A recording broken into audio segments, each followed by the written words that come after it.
What's up, everybody? Welcome back to Figure It Out of the Basement's Black Series talk show. I'm Nate, joined with Justin. What's up, guys? And today, it's time for another retrospective episode, another entry in the history of the Black Series.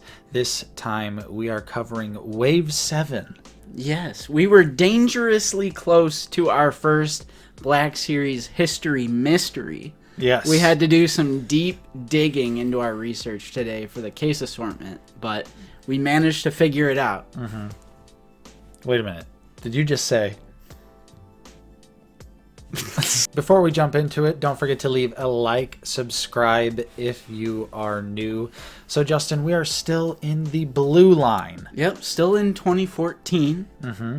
Still retailing for $19.99. The good old days. Mm-hmm. This particular wave only has 2 new figures, so here we are once again already in the land of repacks. Yeah, I was so confused when I saw that there were only 2 figures listed in Wave 7, and I was looking at the case numbers, because Action Figure 411, they have like the case codes, and Wave 6, 7, and 8 are all different cases, and you can see that photo right here that I put together. I was like, how are there only 2 figures in this wave? There's no way. So I was talking to Mike and Zach from Black Series Cantina, got to the bottom of it. They were saying it could be like the Captain or the Sergeant repaint or the Obi-Wan repack. But I actually ended up finding an Entertainment Earth news article Classic. from way back in the day.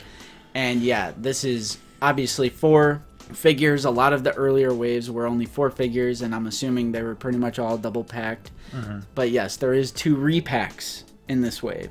Yeah, so this wave consists of Han Solo in the Stormtrooper disguise. Yep, what is that, number 9? 10 is Bosk. And then we have a repack of Chewbacca and the TIE Pilot. So there it is, Wave 7. Yeah. Little soon to be repacking Chewbacca and TIE Pilot, I think. Especially like in the blue line. Right. Same year. Yeah. I mean, they've done that with like Bo-Katan recently. Like in whatever wave that was recently, a couple of years ago. They repacked her in 2 different waves with like the Casca wave and then the Hunter Bad Batch wave. I can't wait to see what the case assortment's going to look like on some of those Rogue One red and black box waves. Ooh. Those episodes are going to be fun. But so, of course, there are only 2 new figures in this wave. Han Solo Stormtrooper disguise, one I don't actually own at all. You were recently fiddling with my Han and Luke in Stormtrooper disguise at my place the other day. And I think we both were like, you know what? Not that bad. Yeah, it's a good sculpt. It's just got not so great paint apps. Right. And yeah, for 2014, I was like, you know what? Not bad. Obviously, this is pre-photo reel. I can tell it's Han. Right. And when we get to the Luke, we can maybe sort of make comparisons there, but that's in the next wave. So no Luke talk today. But Han is fine. I think the helmet looks very elongated on his head. The helmet, I don't think looks good on the figure. Absolutely not. But just having him hold it, I guess, and then like kind of chatting to Luke maybe. Right. I think you can get it to work in a display. And this is a figure that has not been re-released. Yeah. Which is a rarity for these historical retrospectives. Usually they have archive or a 40th release, but Han in Stormtrooper disguise has never been re-released. That's actually a figure I would love to see archived. Yeah, slap the photo reel on there. I mean, maybe do it on the new body. Right. But I'm kind of surprised they haven't done that. You would think it would be relatively easy. Yeah. But thankfully, if you did want to pick this figure up, it's not too expensive. True. It just goes for around $25.69. It's always been a cheap one. Yeah. So it's one that if you want to pick it up, just grab it. Yeah, check eBay. These are all like sold listing, average of sold listings according to Action Figure 411. So pretty cheap. Yep. And I've seen it go for pretty cheap. Right. But then there was also number 10, Bosk, a figure that you just got to remember it came out in 2014. And when you keep that in mind, I'll say it still kind of sort of holds up today. Yeah. I mean, I would say detail-wise, it looks great. Yeah. I love the little kind of articulated jaw. It's like kind of. Right. It like doesn't work. I feel like it's either frozen or it just doesn't move all that Yeah. much. But Right. of course, the articulation leaves a lot to be desired. It does. And I think they could have done a much better job. Even at the time, they could have done a much better job. Right. This figure does serve its purpose because it looks great just standing there on the shelf with the rest of the Empire Right, Strikes Back bounty hunters. So, Exactly. When you have the bounty hunters lined up, they're just supposed to stand there, weapons at the ready, and you can totally do that with Bosk. And Hasbro always kills it with aliens. The head sculpt, the paint and the details, the unique weapon that they didn't do at the time or haven't done at the time. It's just all around still.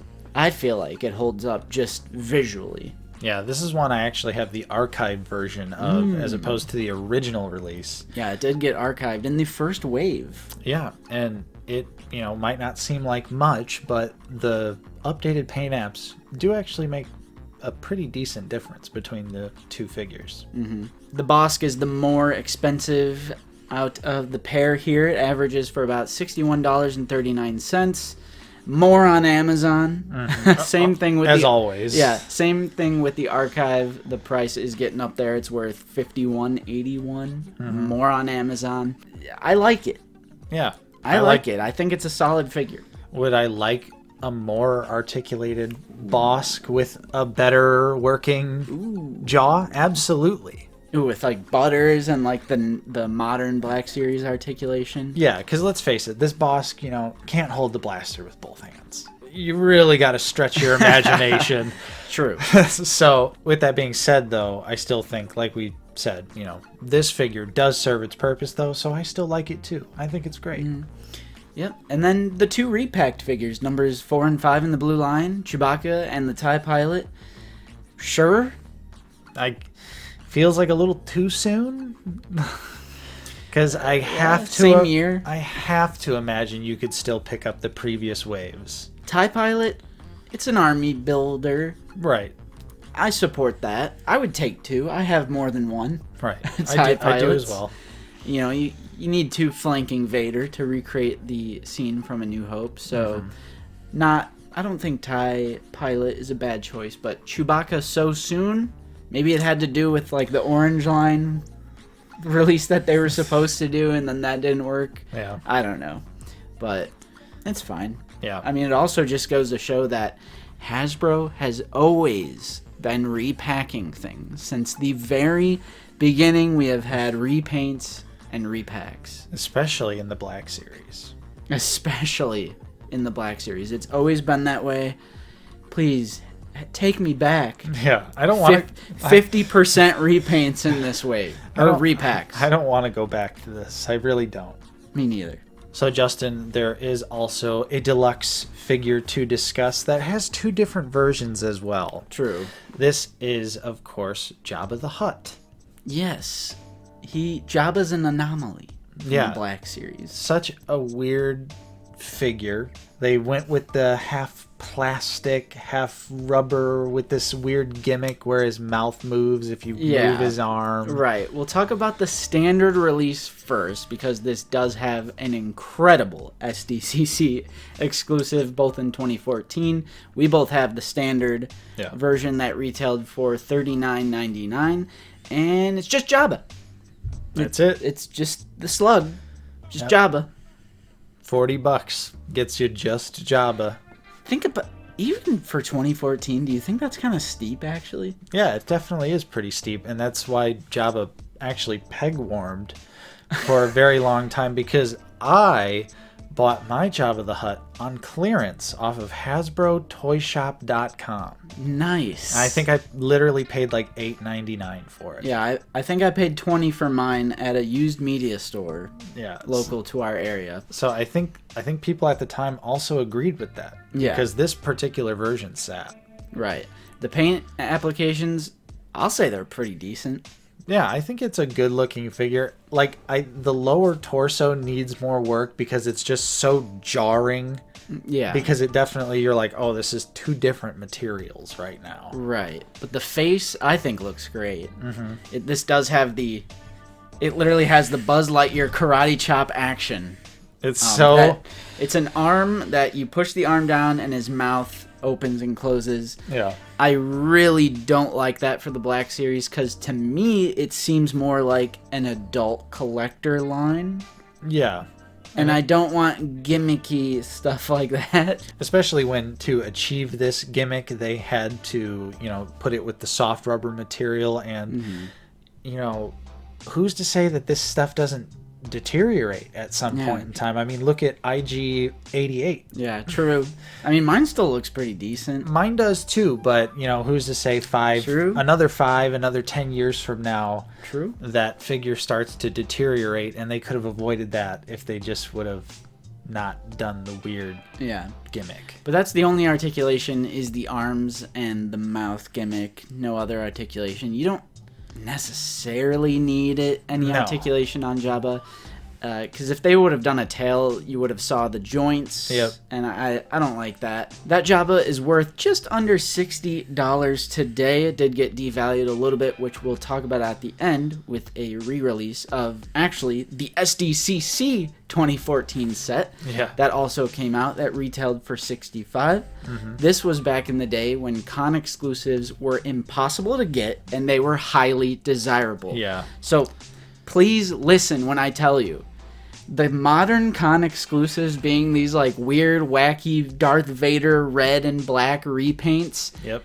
Be happy. Yeah. Because back in the day, con exclusives used to be impossible to get, and they used to be super highly ultra desirable. We've already covered Han and Carbonite and Boba Fett.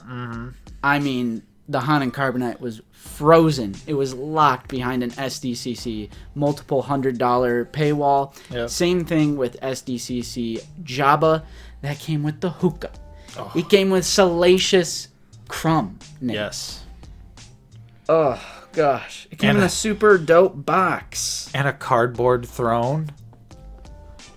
Someone say cardboard?